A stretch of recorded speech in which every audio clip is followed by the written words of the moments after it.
You're listening to the Business Mike podcast. Amazing interviews with entrepreneurs and industry thought leaders. Hello and welcome to another episode of the Business Mike podcast. My name is Daudi Mugabi and joining me today is Filip. Filip, welcome to the show, and why don't you just introduce yourself to our listeners and viewers? Tell us a little bit about yourself and what you do. Perfect. Thanks for having me. I'm so excited to be here. Daudi, I'm Filip from Croatia originally, but I'm a world traveler. That's the most important thing you got to know about me. So you may see me around the globe. And for the longest time, business-wise and professionally, I was a launch strategist. And for the past couple of years, I focused heavily on what happens after people say yes.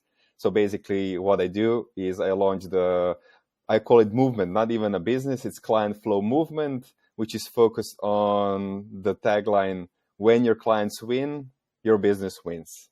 So it's focused retention on client wins and keeping them as long as you can by helping them more in the shortest way possible. Right. Now, before we get into what you're doing now, you've mentioned something very interesting, which is a launch strategist. So what does that mean for anybody that doesn't know what it means? Okay, so if you have an idea, Daudi, for example, if you want to launch a digital course or a coaching program or a membership site, and you already have an audience, then I'm going to help you create the whole strategy, how to structure the program and how to launch it to get the most people in. So the entire, let's call it a marketing campaign combined with PR campaign and the activation campaign for those of us in professional world. Right. That makes sense. And at what point did you pivot to what you're doing right now? What was the inspiration? What got you to move from being a launch strategist to what you're doing now? Okay, so a lot of times inspiration comes from a pain. So for me, it was a burnout. Because we all know 2020 was one of the biggest years for online businesses. And basically, my company did 10 client launches in 1 year, which is a lot because I was personally managing their teams and the procedure and marketing and all that stuff. And by the end of that year, I was like, okay, that is becoming too much. But I also noticed, because we had huge volumes of leads and clients coming in, that there is a huge gap and huge difference between how much effort someone puts into the launch, like the part of the client journey focused on marketing and sales, and then they neglect the part what happens after clients say yes. And for me, it was always about, okay, if we can focus so much on getting the sale, why not spend a bit more time on making sure that you deliver on your promise, that you take a good care of your clients? Because these were one of my values, personal and business values, like doing things by the standards, taking care of people, being excellent at what we do. And I've seen a lot of disconnect with some of my clients. Of course, most of them care about their people, but I've seen they were just focused on more revenue, more sales, more revenue, more sales. And I get it. Sales and revenue is the bloodline of the business. But at the same time, long-term success really is determined by how well you do the second part of client journey as well. So that was the biggest difference. And I said, no, I just want to focus fully on the second part. Right. Now, before we started recording this episode, we had a pre-interview chat and you shared with me the kind of clientele you tend to focus on. Could you just shed a little light on the sort of people that you specifically help? Yeah. Okay. So I may be a slightly different type of a guest than you have other guests in your episodes, because I focus on online educators, online coaches, consultants, and online entrepreneurs with the digital product. So we are not so much focused on B2B and corporate world. Right. Now, how does that differ in terms of the customer journey or in terms of the approach that you would have when you're helping your clients vis-a-vis what the usual is? Mm-hmm. Okay, so from the past 10 plus years, I am still in this space. I've simply noticed that there are 4 key like we call them make or break milestones that either help or block clients, students, membership members from going through someone's program and getting to the final outcome and getting result. And this approach, this is the framework that we base everything upon, is very different than let's call it a normal client journey and client flow mapping in, let's maybe say, corporate or business space. Right. So just share with me what a typical journey would look like for somebody that has an online course. Where might the roadblocks be? Where might the customer experience be frustrated? Just so we can have a picture of what this looks like. Yes. So as I said, we have 4 important milestones. And the first one is, of course, is very similar to every starting point. It's the activate milestone. It's the part where you onboard people. It's the part when they say yes, when they say yes to the marketing and they're super excited. And now the program starts. And then you need to keep that excitement going. And a lot of people don't do that.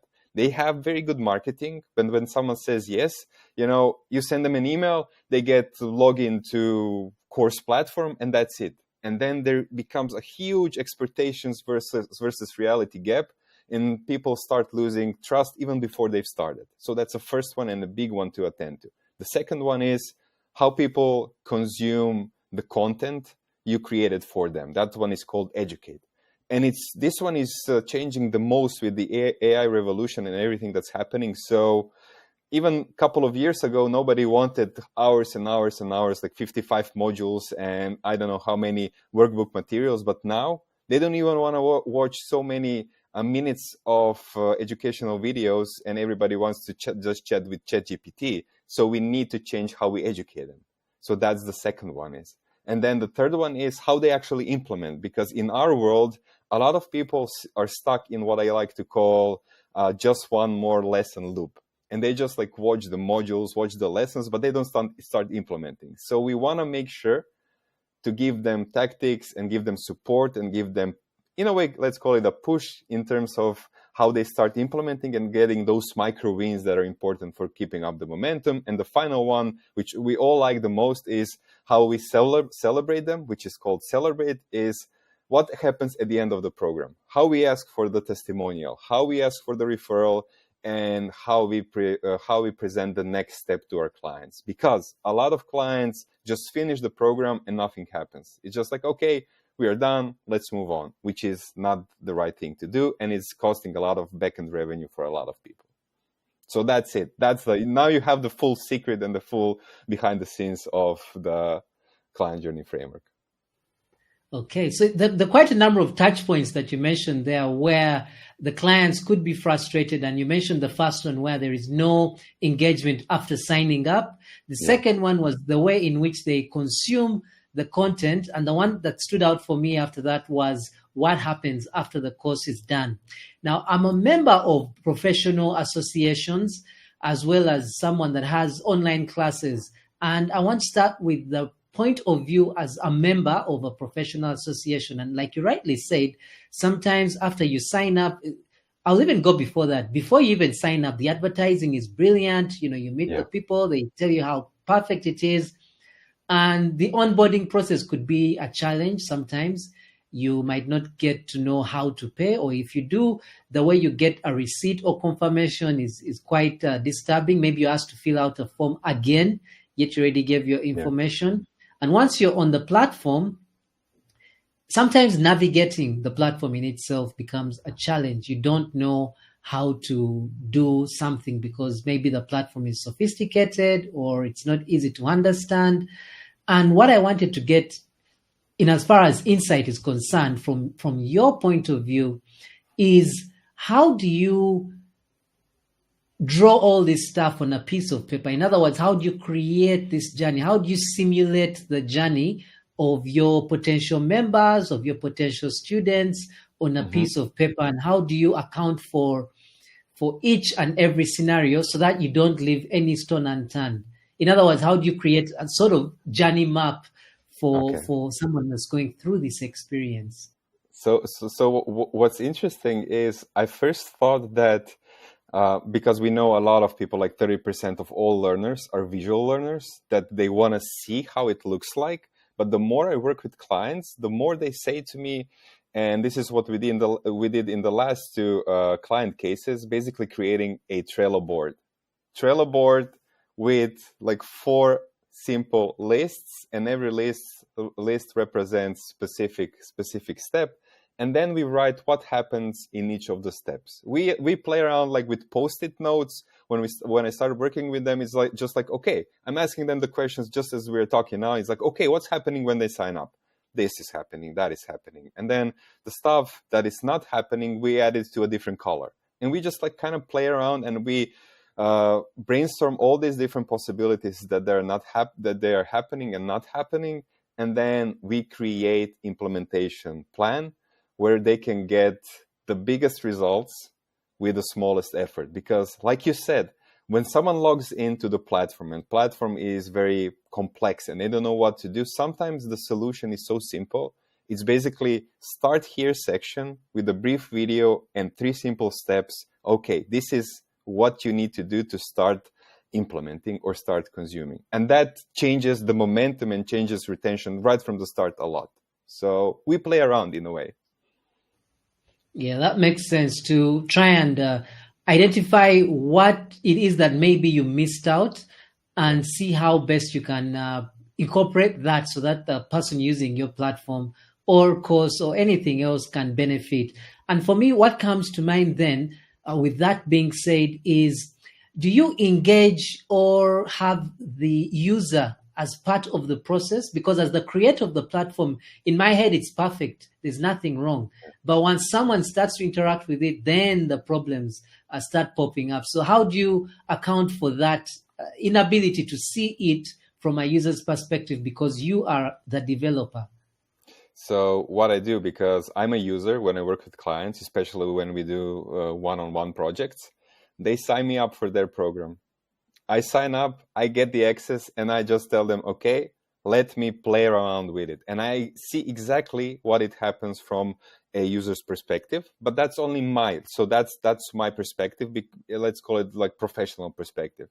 But at the same time, then we do a couple of small surveys with the clients to try to identify where they feel frustrated. And when we do those surveys, we mostly focus on sentiment and emotion, just to kind of get the real frustration or the real motivation behind something without asking a lot of specific questions like, okay, how many modules did you implement, or any other specific milestones and metrics, simply because we try to gauge the emotional experience as someone goes through. Because so far, I've seen the best outcome by having such approach compared to maybe trying to track 50 different KPIs.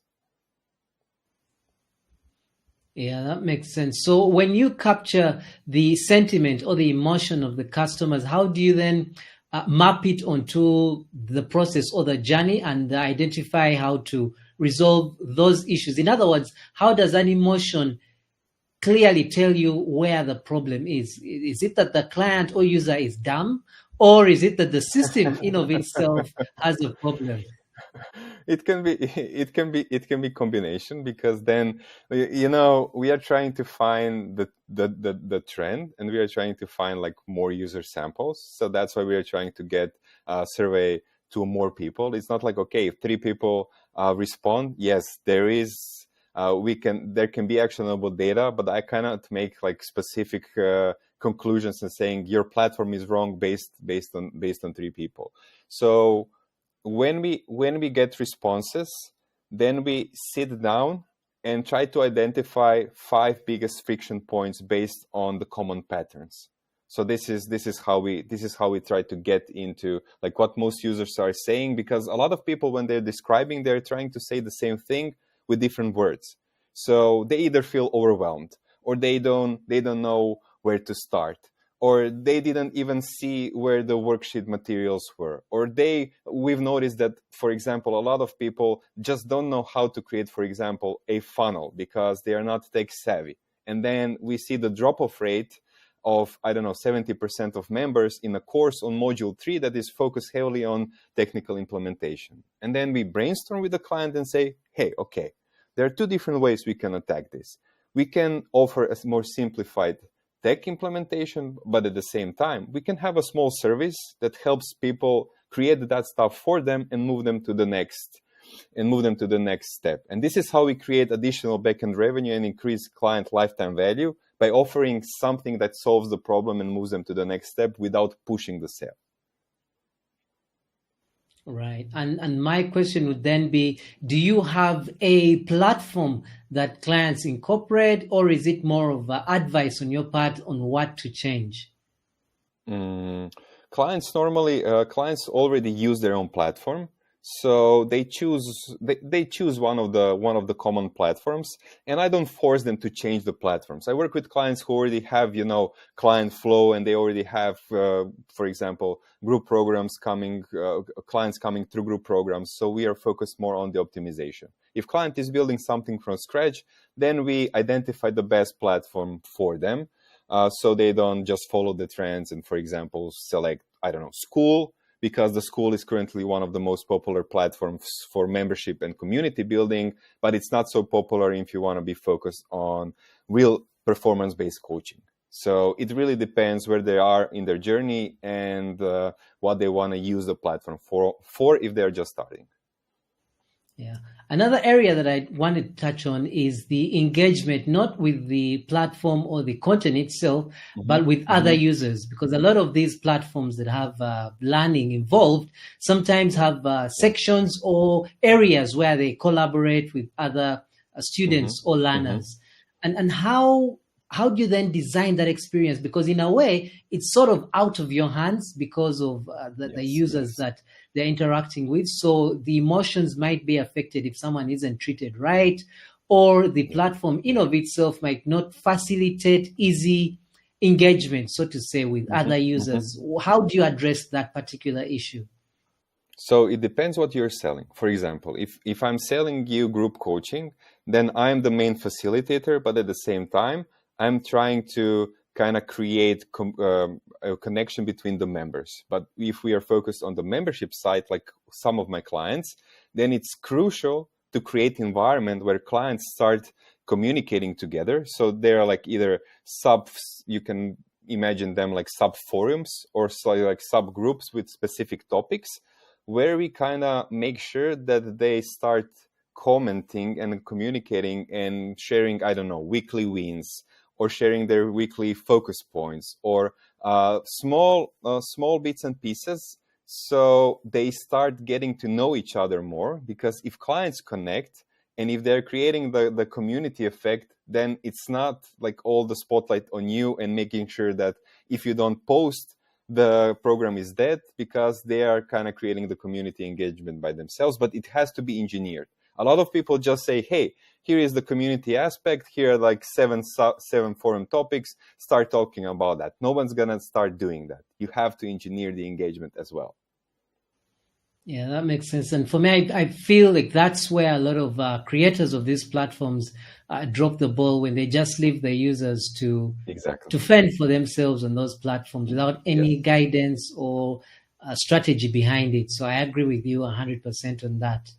I now want to move on to the last section, which you mentioned, which is what happens after the course is done. Now, personally, I've taken a number of online courses, and usually as soon as you're done, you're given the certificate and you can share it on whatever platform it is you want. And most likely, I don't go back to that platform unless they have another course that I'm interested in. But at the same time, I'm not going to recommend or refer it to anyone unless it's a course that is highly demanded for professionals. So how do we create that experience that will make someone want to share this course after they are done doing it? Because most people who do courses do it for selfish reasons. I want to gain knowledge to help myself, or to attain a qualification that can help me get employment. So how do we create a loyal customer, an advocate, call it what you like, after the journey is complete in terms of studying a course?